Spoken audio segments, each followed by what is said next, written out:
This is Partners in Crime with Adam Croft and Robert Daws. Boom. I think we are live. Hello. Hello, good afternoon for a change. We usually do this in the morning, don't we? But we're doing it in the afternoon. We do, yeah. Yes. I mean, if we're a little bit ropey Jaded. on today's episode, you know why. Bitter, we're a little bit twisted. tired. Yes, bitter, twisted, tired. Yes, that's because it's past midday. But here we are. Well, the sun's actually shining outside. You can probably see through my window if you're actually watching this, as opposed to just listening to it. It's freezing cold out still. It's absolutely freezing cold. But I don't know why I say that with any surprise. We are in the middle of winter. We are, and also still in the middle of lockdown. I'm just going to try and turn your microphone up at my end a little bit, Bob, as well, because you're slightly on the quiet side, apparently. But in fact, I'll turn myself down. That'll do the same job, won't it? I can't remember when anyone ever said that to me before. You're too Bob, quiet. You're a little on the quiet side. Now that's a collector's moment for. It is some indeed. Desperate people. Well, I don't know, lockdown. I mean, we talk about this every week because we've been in lockdown forever now, but it's beginning to grind not only me down, but everyone down, I suppose. We're all thankful for our health, those of us who are fortunate enough to have it. But at the same time, it's unrelenting. And you begin to realise how long this has been going on, how long this regime, not total lockdown, but it seems as though it's been going on forever, but the oppression of the pandemic on our social lives and our living lives and our working lives. You know, I was talking to someone yesterday and he said, well, you know, this is coming up to March, which for a lot of people in my profession, certainly my probably out of 45 weeks of possible work, I've only worked for about 6 of them, which is it's not good for an awful lot of people. And getting back from that, I think, is going to be tough, not only financially but also mentally for an awful lot of people, because it's beginning to get to us. And it certainly is with me. There's a sense of Groundhog Day. There's a sense of, and we're comfortable. We eat, we drink, we're touching wood here. None of us are ill. But at the same time, I feel sorry for our kids who've got no social life. Life is all on the phone and on computers. Their schooling is in a terrible state. Their futures, they're having to really... my daughter came down this morning. She said, "Oh, Dad, I'm feeling low," and I'm not at all surprised. I really am not. But you can't concentrate on that. We say to her, "Look, this is not as bad as it could be by a country mile," and we have to remember that. And hopefully, through reading good crime fiction over the remaining weeks of this pandemic, or months now, and people are saying it's going to be with us on and off for years, which I'm sure will be the case. Well, we just have to dig deep and get on with it. But there are certain days, and today for me is one of them, where I'm feeling just a little lower than a snake's hips.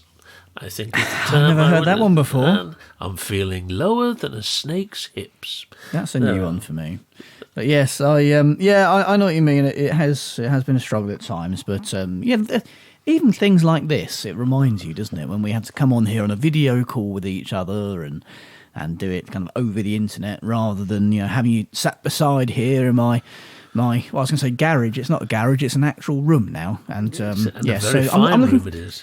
I'm looking forward to that, Bob. I'm looking forward to having you back here in my garage. Oh, back in my room. I want you in my room. There's not. That's the first time for that phrase as well, Bob. I'm looking forward to getting you back into my garage. It's a room, Bob. It's a room. I want you in my room. He's had that garage refurbished, beautiful as that Adam Croft. You wouldn't recognise it as a place where car and oil cans used to be. There's never been a car in here. It's now walls of blooming literature all over the place, and microphones and bull's heads and beards. So the greasiest thing in here now is my head. My beard. Moving swiftly on. Yes, indeed. So, have you anything of interest from a crime fiction POV?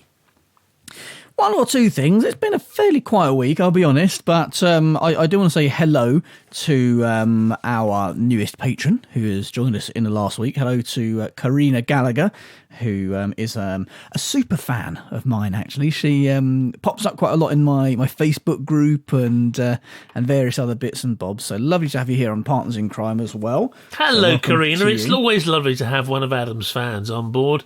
It makes him much easier to deal with for at least half an hour. So, yes, welcome. Lovely to have you on board. Yes. Of course, if you are a patron, you're watching this episode rather than just listening to it, because patrons do get access to our full HD video episodes each week. Also get access to an extra bonus episode, which we'll be recording shortly after this, Partners in Crime, Arsenic and Old Lace, as well as that shout out on the show you just heard there for Karina, and access to exclusive content, including a free book every single month, courtesy of Kobo. There's a child in my room. Hello, child. What's this? What is that child doing there? He's, what is it? What's he brought you? Some gas tea for you, Jupiter. Some gas tea for me, Jupiter. There we Oh, go. right. Thank you very much indeed. It's very kind. There we go. Hello, James. Out you go. Hello. Gravitational pull. It's, yes, a gravitational pull. Towards you are Jupiter, and he's saying that you have a gravitational pull. Exactly. Yes. But I have now got a free cup of gas tea for me, Jupiter. Well, as if you didn't have enough gas.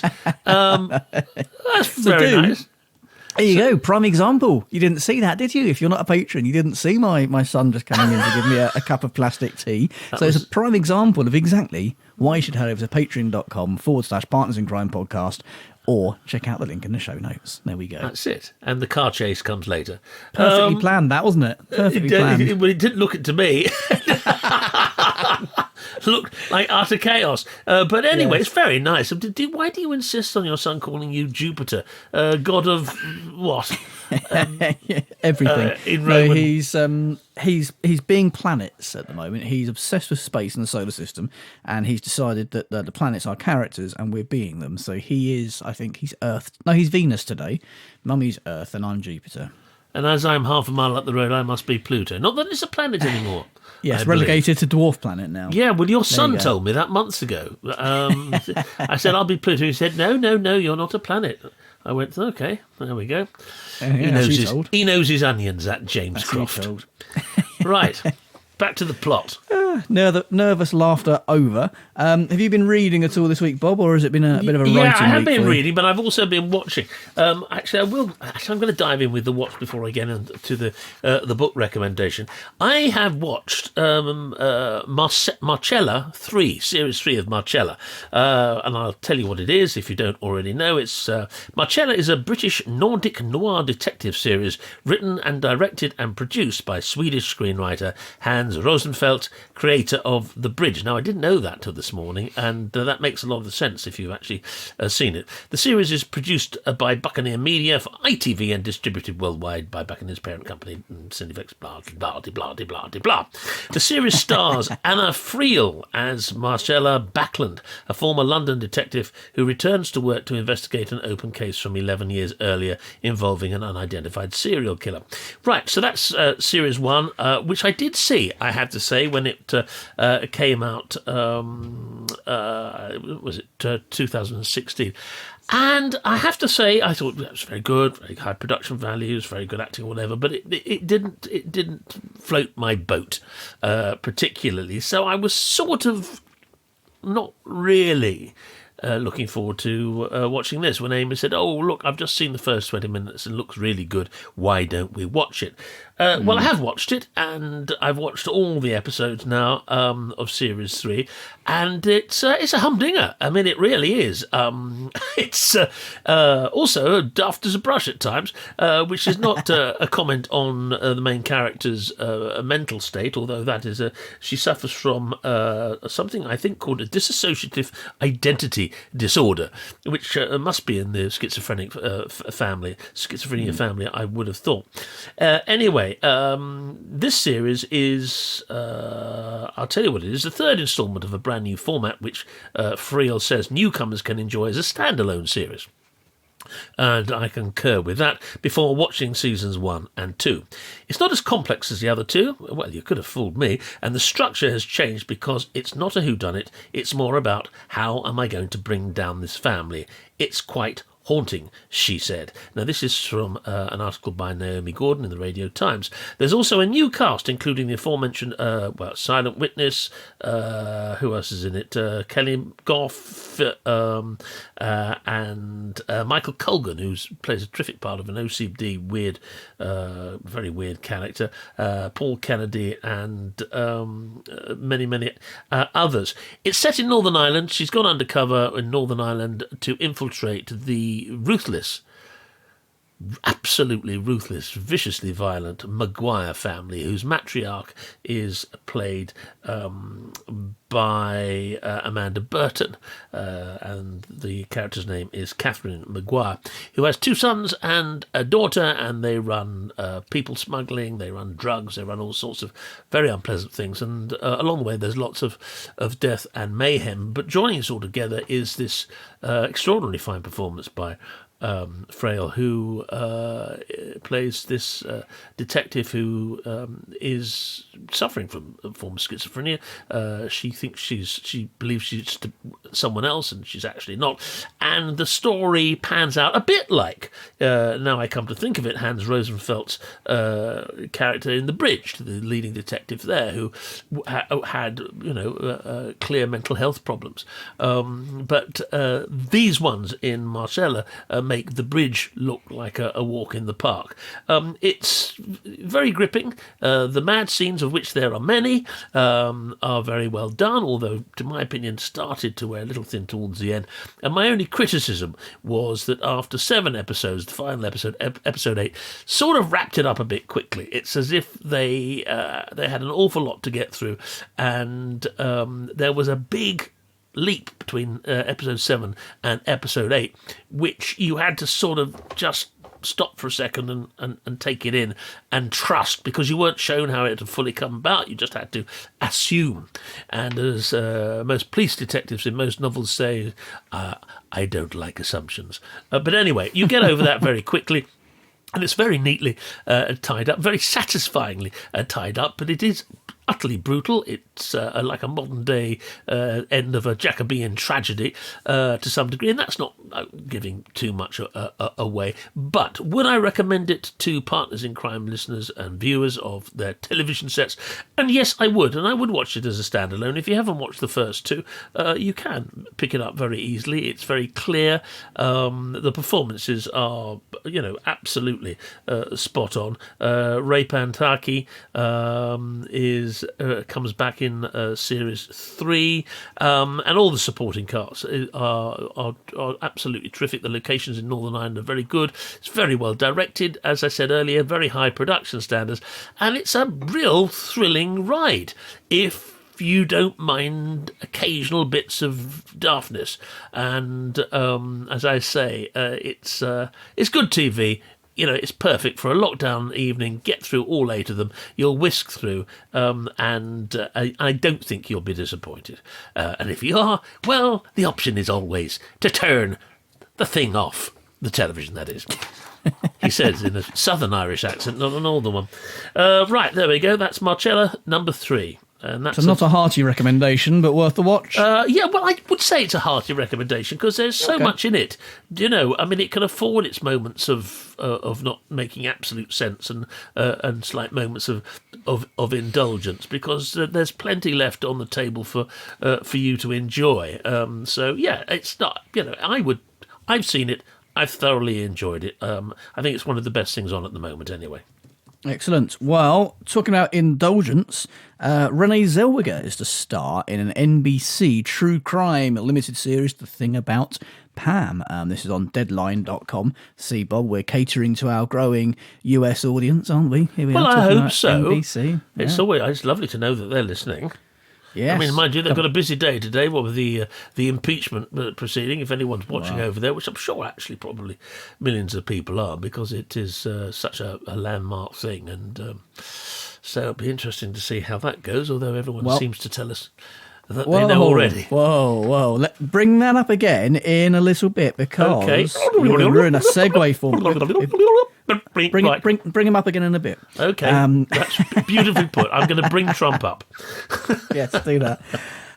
In her broadcast debut, two-time Oscar winner Renée Zellweger is set to headline and executive produce a limited series, The Thing About Pam, which has been greenlit by NBC with a 6-episode straight-to-series order. Based on a true crime phenomenon, the real-life stranger-than-fiction story behind a 2011 murder of Betsy Farrier that was featured on Dateline NBC, The Thing About Pam is a collaboration between Blumhouse Television, NBC News Studios and Zellweger's Big Picture Company. And it's written by Jessica Borozitsky, House of Lies, who will serve as showrunner. Thing About Pam is based on the murder of Betsy Farrier, it says here. By the way, I'm reading from Deadline.com, just you can't see me now. Which resulted in her husband Russ's conviction. He always insisted he didn't kill her, and his conviction was later overturned as the brutal crime set off a chain of events that would expose a diabolical scheme deeply involving Pam Hupp, a role that will be played by Renée Zellweger. The case was examined on several episodes of Dateline on NBC, and it became one of the most popular topics ever to air on the programme, and it was also the subject of NBC News' popular 2019 Dateline podcast, The Thing About Pam, which remains one of the most downloaded podcasts on iTunes. So there we go, that's coming soon. Silence greeted it. I don't know why. I was listening for once, and Renée Zellweger is just such a terrific actress. I haven't actually seen her play Judy Garland yet, which is supposed to be a remarkable biopic, and in which she gives a remarkable performance. But that sounds absolutely terrific. Well, I'm going to Kobo book now. I'm going to. This is a recommendation. It was mentioned to me this week. And it is the spine-tingling recommendation of the Reese Witherspoon Book Club. I didn't know such a thing existed. I like Reese Witherspoon. I think she's absolutely marvellous. But there we are. It's called the Sanatorium. The Sanatorium by Sarah Pearse. The Sanatorium will keep you checking over your shoulder. This spine-tingling atmospheric thriller has it all. An eerie alpine setting, sharp prose, and twists you'll never see coming. A must-read, says Richard Osman. Far from a pointless critique, that, especially if you're Sarah Pearse. An imposing isolated hotel, high up in the Swiss Alps. That sounds familiar to...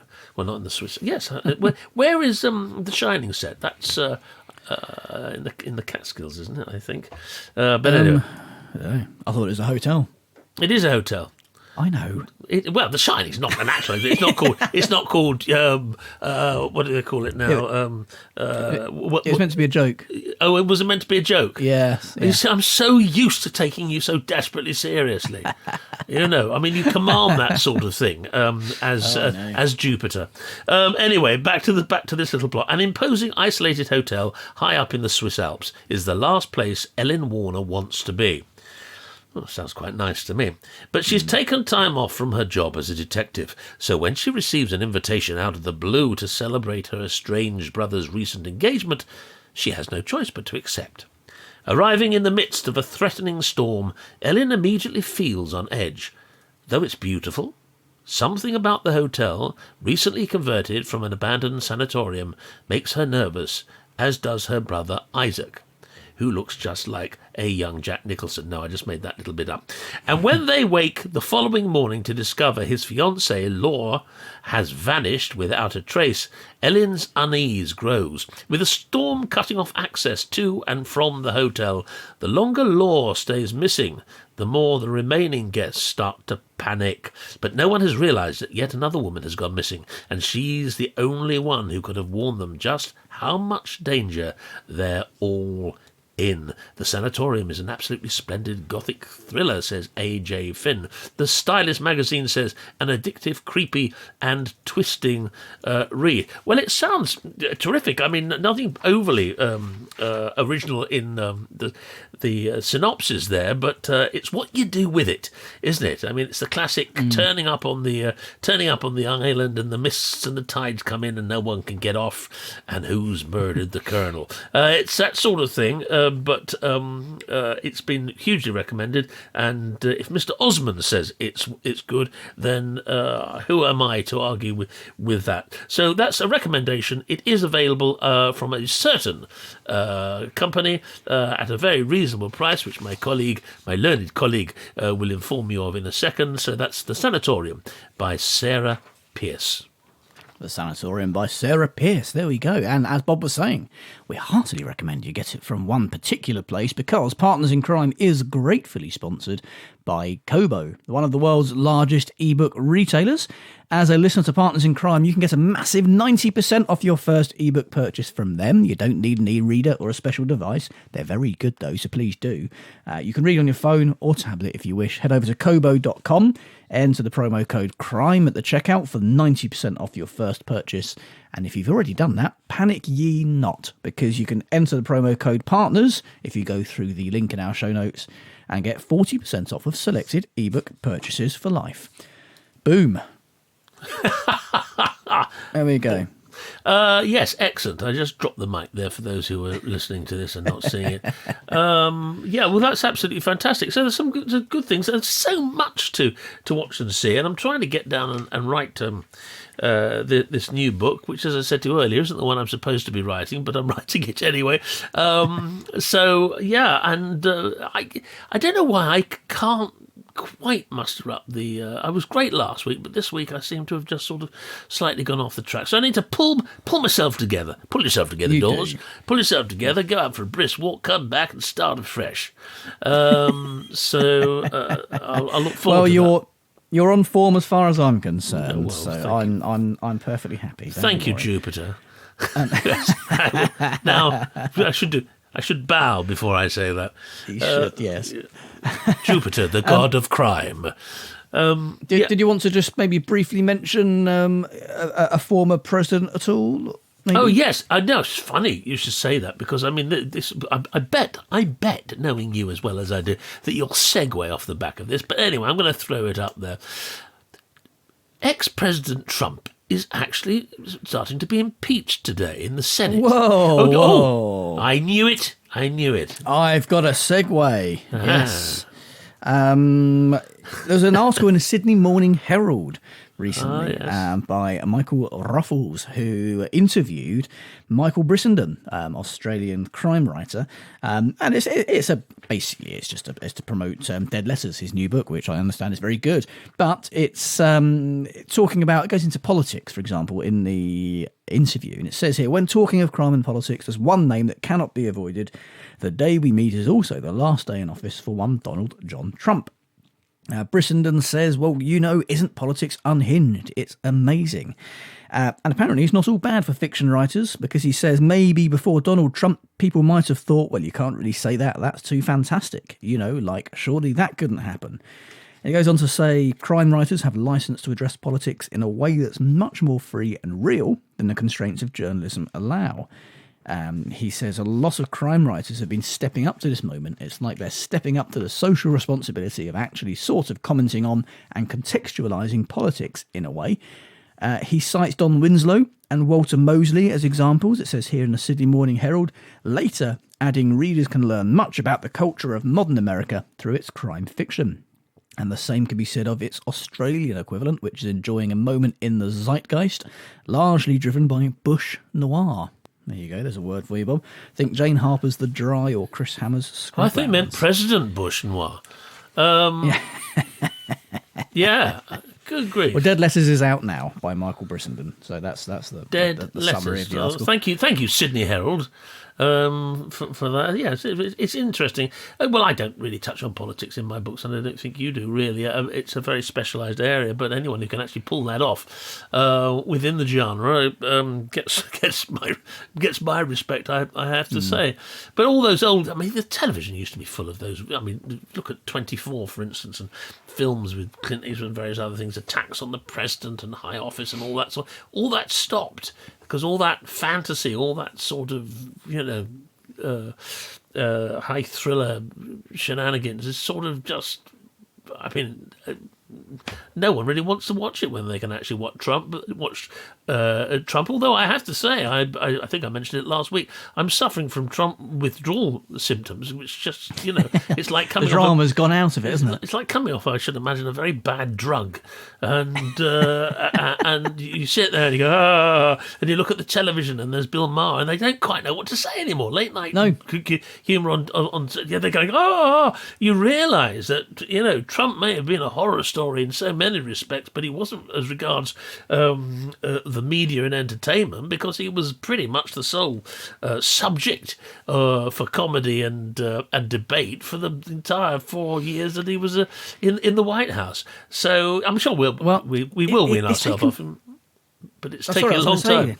Yeah, I was going to say, it's taken the drama out of things, hasn't it? We had something to talk about in lockdown, and all of this. So it's we can't, it's not quite the same, is it, with Joe Biden doing a good job. Well, it's one of the basic rules of drama, really, be it in novel form or anything else. Things have to go wrong. Everyone likes the baddie. If it's a good baddie, I don't like him. I don't like him. I'll just put that one out. I don't like Donald Trump, not the slightest. No, I know you don't. But I mean, it's and I don't think he's very fond of you. But anyway, oh God, I wasn't meant to tell you that. Anyway, is that because I'm a bit brown?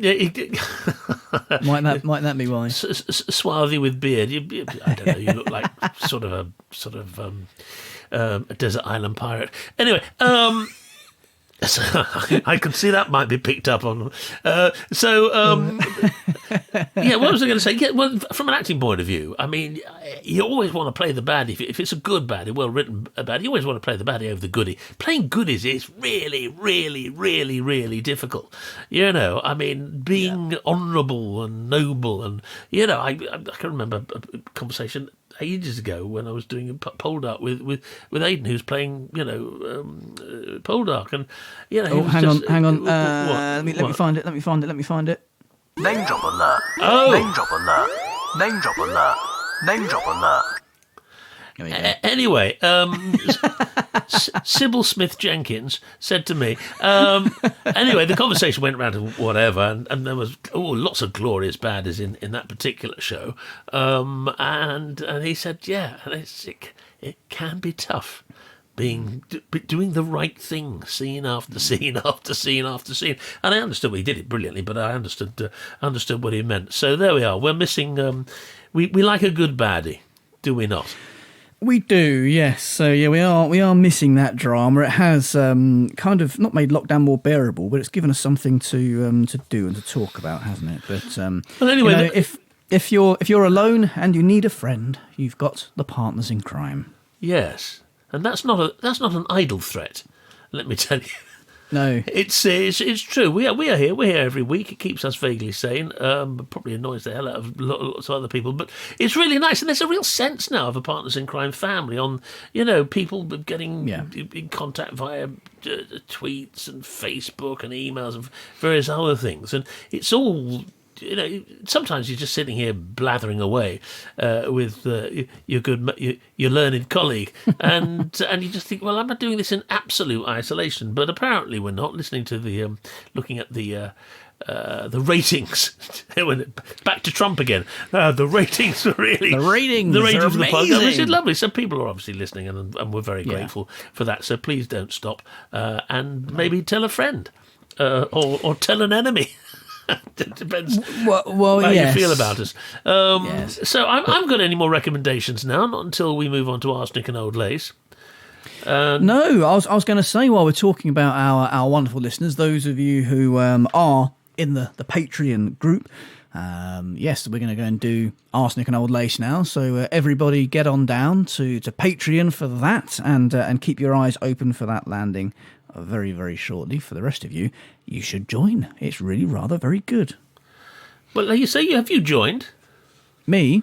Yes. I have actually, yeah. Because I like to see it from a viewer's point of view. If that makes sense. From a producer's point of view. You like well, to no, from the other side, how patrons see it. Oh, and I view it. see. So, yeah, I have joined myself. I mean, I'm basically just giving money back to myself. It's yeah. Well, maybe I should pointless. join. What tier would you recommend that I join? I Oh, forgot the what top they one, are. of course. What is the top top one? one? The top one is Arsenic and Old Lace. What about Dempsey and Makepeace? That's in the middle. I don't know what you get. Dempsey for that. Randall and Hopkirk Deceased, I think, is the top one. Is that the very top one? Oh, right, I see. I think so. Let me just have a quick look. No, I thought it went the other way. I thought it was Randall Hopkirk was an entree into being a patron. I always want to say patron, but patron, and Dempsey and Makepeace. You are a patron, yes. Yes. And what's the other one? Dempsey and Makepeace, Randall Hopkirk Deceased, and I don't know what the lowest one is, actually. Have we probably got no one? This is great listening, this, isn't it? No, as we try to figure out, it's amazing.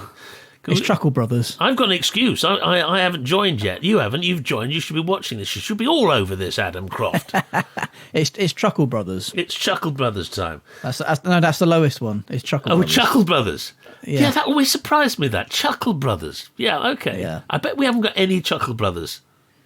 No one's joined as a Chuckle Brother, have they? Not out of disrespect for the Chuckle Brothers. The vast majority of people are on the higher tiers. Yes, yeah. Exactly. Which is lovely.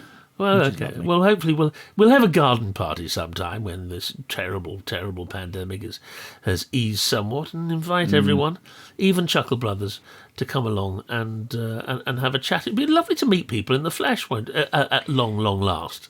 It would. We should do a live show or something, and have some drinks, and we'll spend the night together talking crime and having a few glasses of wine. That would be lovely. That would be absolutely lovely. I think we should leave on that very thought. I mean, sort of the sun is shining outside my window, as I said at the top of the show, and I'm imagining us wandering down the lawn with our friends, our listeners, our Chuckle Brothers, our Dempsey and Makepeace, and our Randall and Hopkirk Deceased. So yeah, feel free. Bring yourself. Bring a ghost. All right. I think that's it. Onwards and upwards, or wherever you fancy going. Waitrose in my case, in around about 20 minutes' time. Bye. Oh yeah. Boom.